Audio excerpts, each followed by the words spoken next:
Hello everybody, Incon here with a patch review. This is our Dwarven God patch, and he is one of the coolest gods by far that Smite has ever introduced.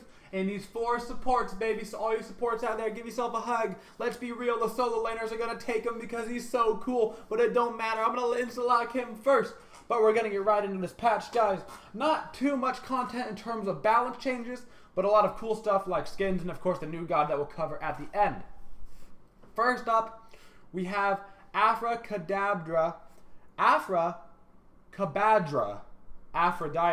new Aphrodite skin. It's amazing, and for those of you that did not watch and don't know, her auto attack, she literally throws the cat.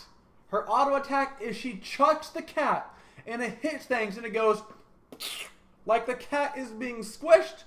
And there's a joke to be made there that's been made, and I'm not going to make it again. But all I'm saying is Aphrodite, cat, hitting people in the face. That's all I'm getting into it. Great skin, though. Also, double, toil and trouble. Voice pack. How cool is that? Ski Patrol Scotty, new Scotty skin, which also completely redoes Coldir, which is awesome. So shout out to Coldir getting completely remade in this skin as well. A couple little redos on the particle effects, like it looks a little bit more snowy. But on the whole, another great skin. And look, you even get a voice pack. Look, Bernhard, seems like these skills have been naughty again. Time to rescue them. Awesome. Sick 2 skins coming out.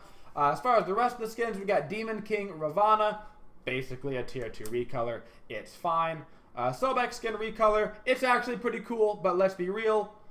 It doesn't say, that's great, Tony. So it's not the best Sobek skin by any means. We got her down here. Woo! Yeah! Card art. Grats. That's not the right thing. Wormslayer Uller. This is supposed to be an Uller skin. These are from last patches. What? What did this patch just do? What the? Anyway, there's actually supposed to be an Uller skin here that they have the wrong card art for, because why not? It's a super cool Uller skin. Let's see if the voice pack is actually right. There is no beast I can't slay. Okay, so the voice pack is right, but the skin is wrong. Anyway, it's an Uller that has a bunch of fire particle effects on his arrows and stuff. Super sweet. That's a FAFNIR skin. He's up top. And Jingwei got our Mastery skins, which are also sweet. And Bay and stuff like that. Anyway, those 2 are wrong, but what are you gonna do? Not my fault. New achievements. Super exciting, super exciting, super exciting. Okay, item changes. Gauntlet of Thebes. Increase health to 350 to 400, as they did with Mail of Renewal and Stone of Gaia. That entire tree getting an additional 50 HP on all those items. No other changes. That is it. Will it help? Sure, 50 HP is nice. Is it going to be game changing? Of course not. They don't want to do anything too crazy before DreamHack. As far as god changes go, we got AMC. Cooldown reduced on Hive from 16 to 14 seconds. Whoa! Literally changes absolutely nothing about the god. Nada. Artemis, in general. Woo! Fix an issue. Nice. Hebo. Water spout, mana cost reduced.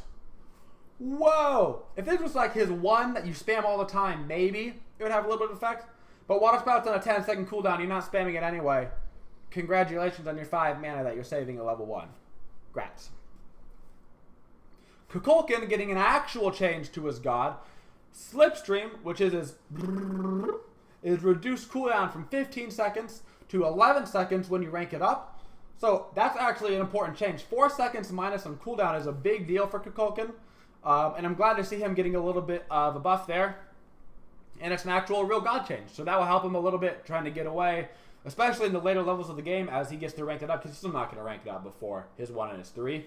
But it will help him actually in the later stages of the game to survive a little bit longer, which is awesome. Okay.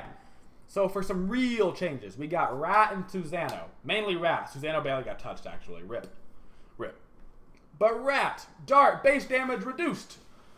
100 to 80 at the start, and from 260 to 240 at the end. So a little bit of a nerf there. That's nice. 20 damage each on each tier. Flurry, cooldown increased by 2 seconds. and the protection debuff reduced from 2-2-3 from 2-3 to 6, whatever, 2, 3, 4, 5, 6 to 2-2, 3, 3, 4, which is also nice. To be noted, he also got hot fixed today, and his Acorn Blast, his 3, got increased cooldown from 10 seconds to 15 seconds, so factor that in as well with your Rattatasker changes. He's still going to be strong, but this should hopefully tone him down to not just be like you're 30-0 like every game you play Rattatasker. Raijin getting a bit of a nerf. Thunder Crash, reducing the damage on the initial burst and when you actually teleport. Basically trying to take away a little bit from that 2-3 combo you could do with Raijin that would almost one-shot people through the entirety of the game. Now Thunder Crash, a little bit more of just a getaway skill, not an initiation skill like it was so often being used. You can still do it for the guaranteed damage, but it's not going to be as popular of an idea. Susano. All they did was touch his Stormcata. Scaling reduced by 10% on both hits, so a total of 20% scaling reduction. And he no longer procs multiple item effects like Bluestone Pendant more than once. So the first hit will proc the Bluestone, the second hit will not. And that's it. That is all they changed on Susano. At least it's something, but he is still going to be a very strong pick in the meta.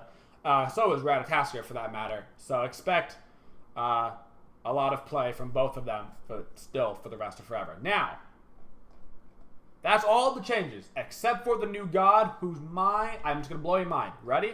Here we go, baby. Fafnir, Lord of Glittering Gold, 404 not found. Best god ever! Well, that didn't work at all. We can see his pretty face right there. He's a dwarf. He's about yay high. You can't even see it because that's how tall he is. So, let's talk about his passive. Passive. Fafnir gains 4 bonus gold from all minions, structures, kills, and assists. He also gains bonus protections based on the amount of gold he's currently holding. I believe it's up to 30 for 1,000 gold. I do not have an exact number on that, but that's what I've been told.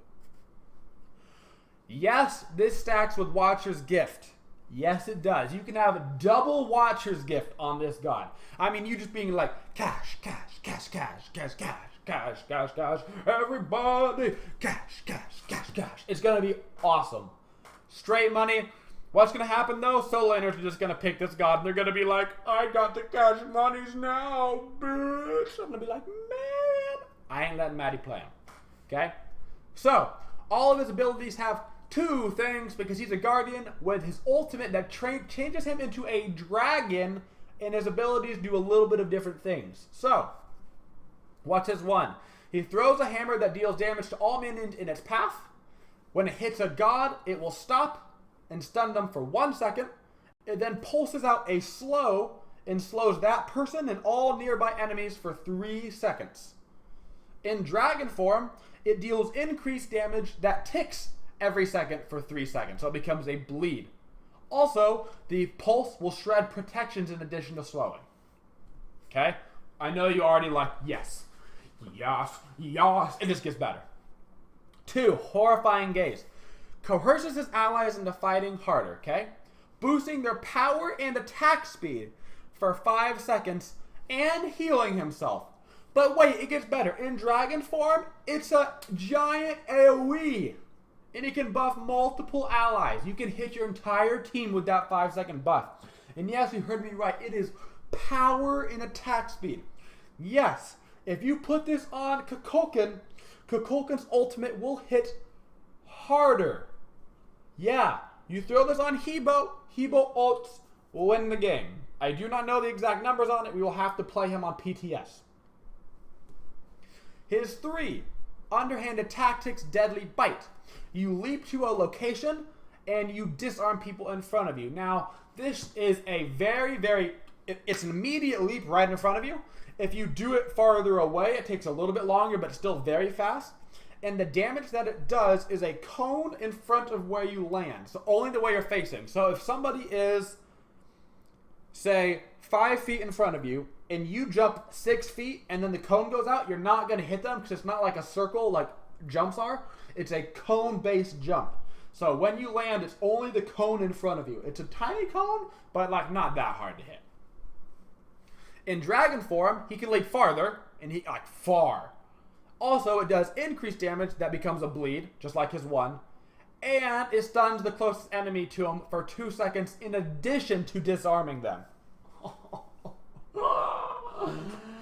And now the dragon. You thought that was enough right there, right? With all the new abilities from dragon, right? You thought that was good. No. When you transform into a dragon, during the process, okay? During the process of turning into the dragon, you're immune to damage. You cannot be hit while you're turning into the dragon. When you turn into the dragon, all nearby enemies are poisoned, taking damage over 3 seconds, okay? Before you use any abilities.